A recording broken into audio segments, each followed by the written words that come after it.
Bienvenidos al curso de Meteorología General, módulo 8, los vientos en la atmósfera. Para abordar este importante elemento es necesario volver a nuestro esquema inicial. Como puede observarse, el viento es algo complicado, a pesar de que por definición es simplemente el movimiento de las masas de aire. Sin embargo, para que exista este movimiento, debe existir radiación solar, el calentamiento del suelo y del aire, lo cual origina cambios en la presión atmosférica, y por último, estas diferencias de presión son las que finalmente originan los vientos, ya que el aire tiende a moverse de las zonas de alta presión hacia las áreas de bajas presiones. En el presente módulo abordaremos temas como los principios físicos que rigen el comportamiento del viento en superficie y altura, los patrones de distribución de los vientos a nivel global y las circulaciones locales. El viento es el movimiento de masas de aire originado por diferencias de presión, aunque ya sabemos que otras variables y elementos interactúan para producirlo. Ahora bien, para fines prácticos es necesario caracterizarlo.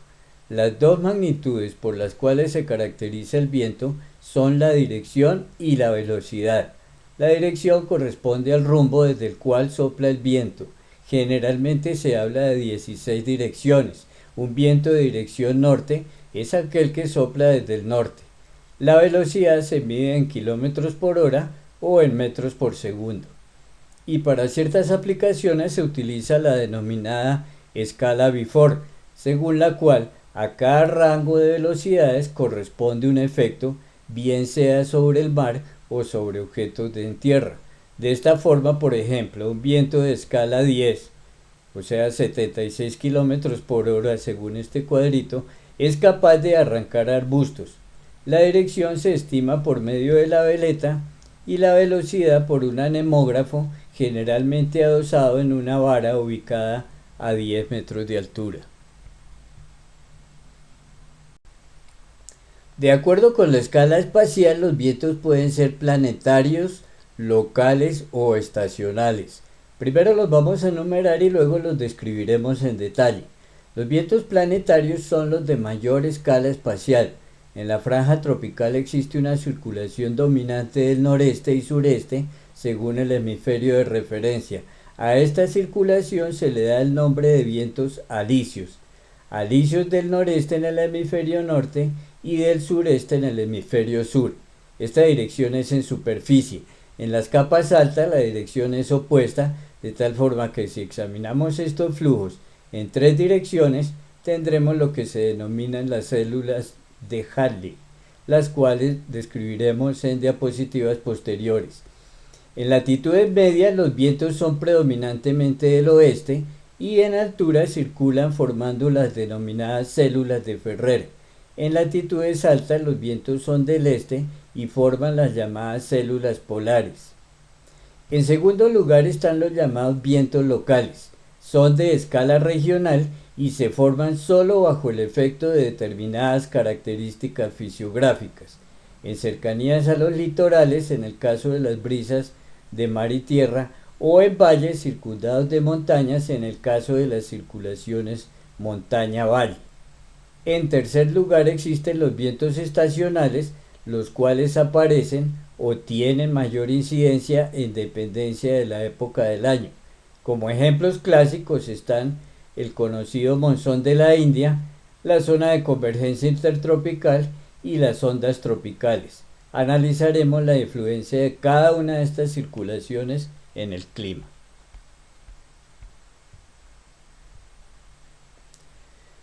Pero antes de pasar a ver la distribución de los vientos a escala planetaria o local, es importante detenerse momentáneamente en un detalle que explica mucho de su comportamiento espacial. Se trata de la fuerza invisible que afecta el movimiento de todo cuerpo que se mueve sobre la Tierra. Se denomina la fuerza de Coriolis o efecto Coriolis, ocasionado por la rotación de la Tierra. Si no existiera la rotación, una masa de aire se movería, como ya habíamos establecido, desde los centros de alta presión hacia las bajas presiones en línea recta, como la flecha roja de esta imagen lo indica, pero en realidad estas masas, o mejor dicho el viento, sufre una desviación hacia la derecha en el hemisferio norte y hacia la izquierda en el hemisferio sur, esto debido al llamado efecto Coriolis. Entonces, para concretar, el efecto Coriolis es una fuerza causada por la rotación de la Tierra que tiende a desviar la trayectoria de las masas de aire que se desplazan sobre la superficie terrestre.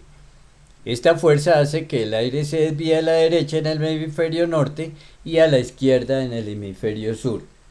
Este hecho es de gran importancia para establecer la circulación característica alrededor de los centros de altas y bajas presiones. Como decíamos, los vientos en realidad corren en la dirección de las isobaras, líneas de igual presión, pero con un pequeño ángulo de desviación ocasionado por el efecto Coriolis. Estas masas corren hacia el centro en el caso de las borrascas o ciclones o centros de baja presión y hacia la parte externa en el caso de las altas presiones o anticiclones. Hablemos ahora de las circulaciones predominantes en los distintos lugares del planeta. El viento es el elemento encargado de transportar propiedades atmosféricas de un lado al otro del planeta o de una región determinada. Por eso es tan importante conocer y predecir su comportamiento climatológico y meteorológico. Veamos cómo es el comportamiento de los vientos planetarios. Sabemos que sobre el ecuador existe un cinturón de bajas presiones ecuatoriales, el cual conforma la denominada zona de convergencia intertropical. En este cinturón las masas de aire ascienden y en las capas altas se dirigen hacia la zona de altas presiones subtropicales. En esta zona de altas presiones las masas de aire descienden y a nivel de superficie el aire vuelve a desplazarse hacia el ecuador siguiendo el gradiente de presión. Esto es lo que se conoce como una celda de Hadley. De otra parte, debido al efecto de la fuerza de Coriolis, el viento sufre una desviación hacia la derecha en el hemisferio norte y hacia la izquierda en el hemisferio sur, como ya habíamos visto. Estos vientos se conocen como vientos alisios y en el hemisferio norte vienen del noreste y en el hemisferio sur del sureste. Ahora bien, en el extremo norte de la zona templada, una parte de estos vientos sigue hacia los polos. En su camino vuelven a calentarse y en consecuencia ascienden.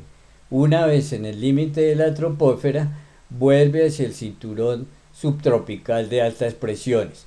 Por analogía, estas celdas se llaman celdas de Ferrer. A continuación de las celdas de Ferrer y siguiendo en dirección a los polos, sucede un proceso similar y las celdas correspondientes en este caso se denominan celdas polares. Debido a la presencia de grandes masas continentales en el hemisferio norte, a diferencia del hemisferio sur, esta celda no se comporta de la misma forma. En el hemisferio norte existe un frente de gran inestabilidad que se llama frente polar. Asociado a este frente se encuentra una masa de aire en altura que se desplaza a altas velocidades y se llama corriente en chorro polar. Finalmente, sobre el polo norte predominan las bajas presiones, a diferencia del polo sur, en donde predominan las altas presiones. Bueno, yo reconozco que todo este volumen de información es algo complicado cuando se escucha por primera vez. Recomiendo que repitamos esta diapositiva una vez más con el fin de que todo quede absolutamente claro.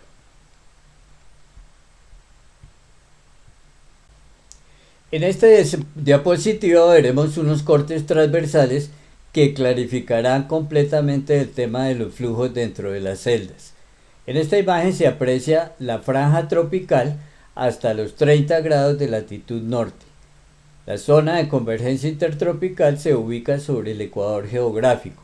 Como está formada por un cinturón de bajas presiones, pues se caracteriza por ascensos de aire que contribuyen a la formación de abundante nubosidad convectiva, como se ve en la imagen, que puede llegar hasta la tropopausa. En los niveles altos, estas masas de aire se mueven hacia los subtrópicos y en el cinturón de altas subtropicales el aire se ve forzado a descender. Una vez llega a la superficie, parte de estas masas fluyen hacia los centros de bajas presiones de la franja ecuatorial. Este es el corte transversal de la célula de Hadley que describimos anteriormente. En esta segunda imagen se observa por analogía con la imagen anterior, además de la celda de Hadley, el corte transversal de las celdas de Ferrel y de las celdas polares, así como la localización del frente polar.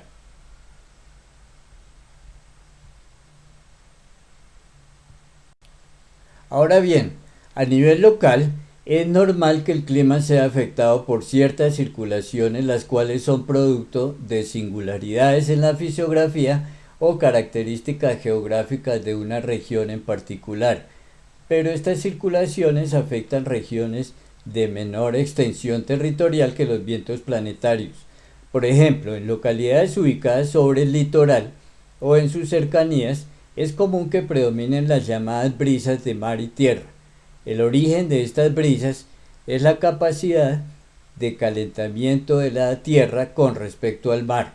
Recordemos de nuestro módulo número 3 que el agua tiene una capacidad calórica mayor que el suelo, de modo que es más difícil calentarla y más difícil de enfriar. De esta forma, durante el día, la tierra se calienta más fácilmente que el mar, por lo cual el aire aumenta su presión y asciende. Este aire es reemplazado por aire proveniente del mar, creándose una circulación del mar hacia la tierra. El resultado es la agradable brisa que recibimos durante el día proveniente del mar. Naturalmente, en capas altas el flujo será de la tierra hacia el mar. Durante la noche el mar se conserva más caliente que la tierra, creándose un flujo ascendente sobre el mar. El aire que asciende es reemplazado por aire que viene de tierra y la circulación será en la dirección tierra-mar. Esta brisa generalmente suaviza las oscilaciones diarias de temperatura, creando climas menos severos que los observados al interior de los continentes. Si la localidad se encuentra en cercanía de colinas o cadenas montañosas, es posible que se produzcan lluvias orográficas durante el día.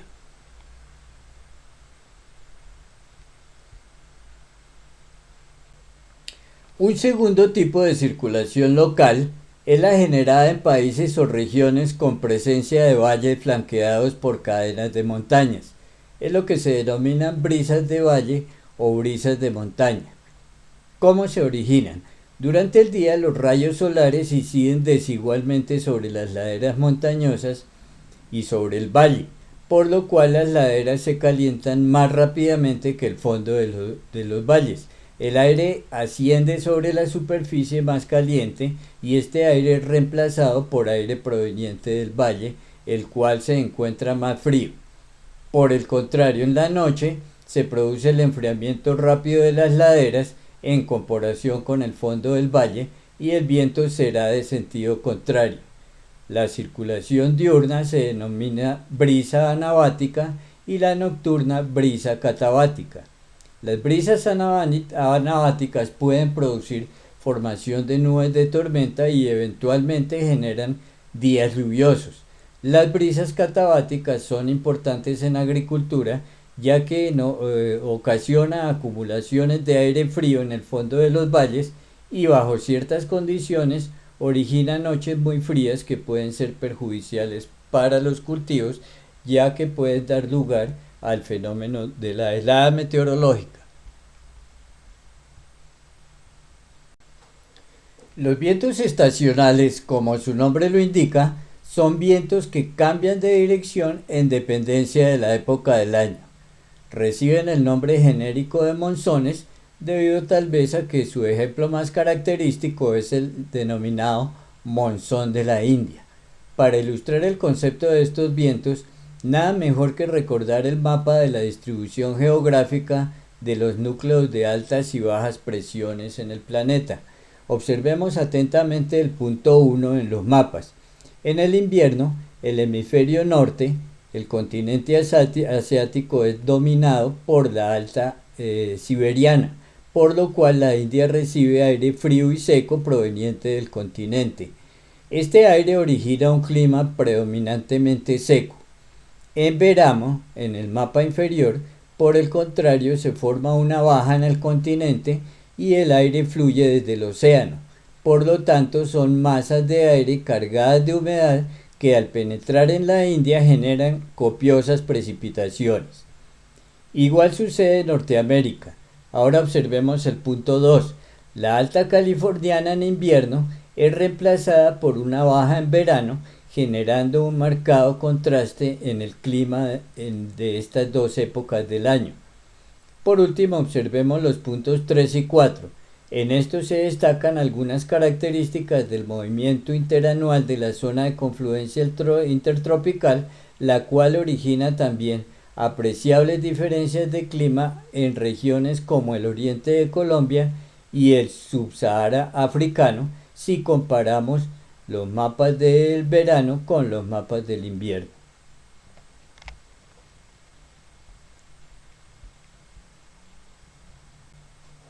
Ahora veamos la zona de confluencia intertropical con algo más de detalle, ya que es un factor decisivo en las condiciones de tiempo y clima predominantes en la franja tropical. Es de anotar que en cercanías del Ecuador, los frentes de latitudes medias no alcanzan a operar, de tal forma que el tiempo atmosférico es originado básicamente por la posición de la zona de confluencia intertropical y de las ondas del este. Ambos fenómenos ocasionan abundantes lluvias. Concentrémonos en su comportamiento sobre el hemisferio occidental. En el norte de Sudamérica, la SID se mueve de norte a sur y viceversa en una estrecha franja condicionada por la posición del Sol.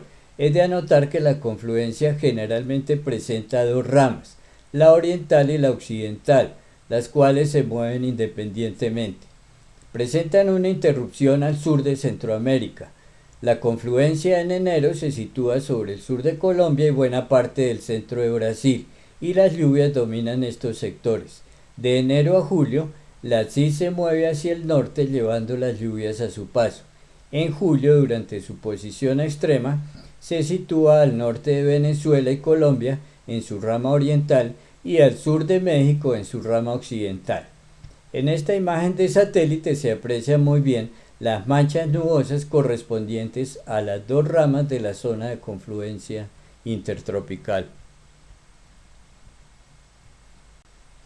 Las ondas del este son perturbaciones en el flujo de los vientos del este que predominan en la franja tropical. Generalmente se detectan como cambios bruscos en la dirección del viento, los cuales forman ondas en el flujo cuasi horizontal de los vientos del este. La dirección de los vientos en la onda es de tipo ciclónico. Se van moviendo ondulatoriamente de este a oeste y se caracterizan por ocasionar tiempo lluvioso y nublado en los lugares donde se mueven.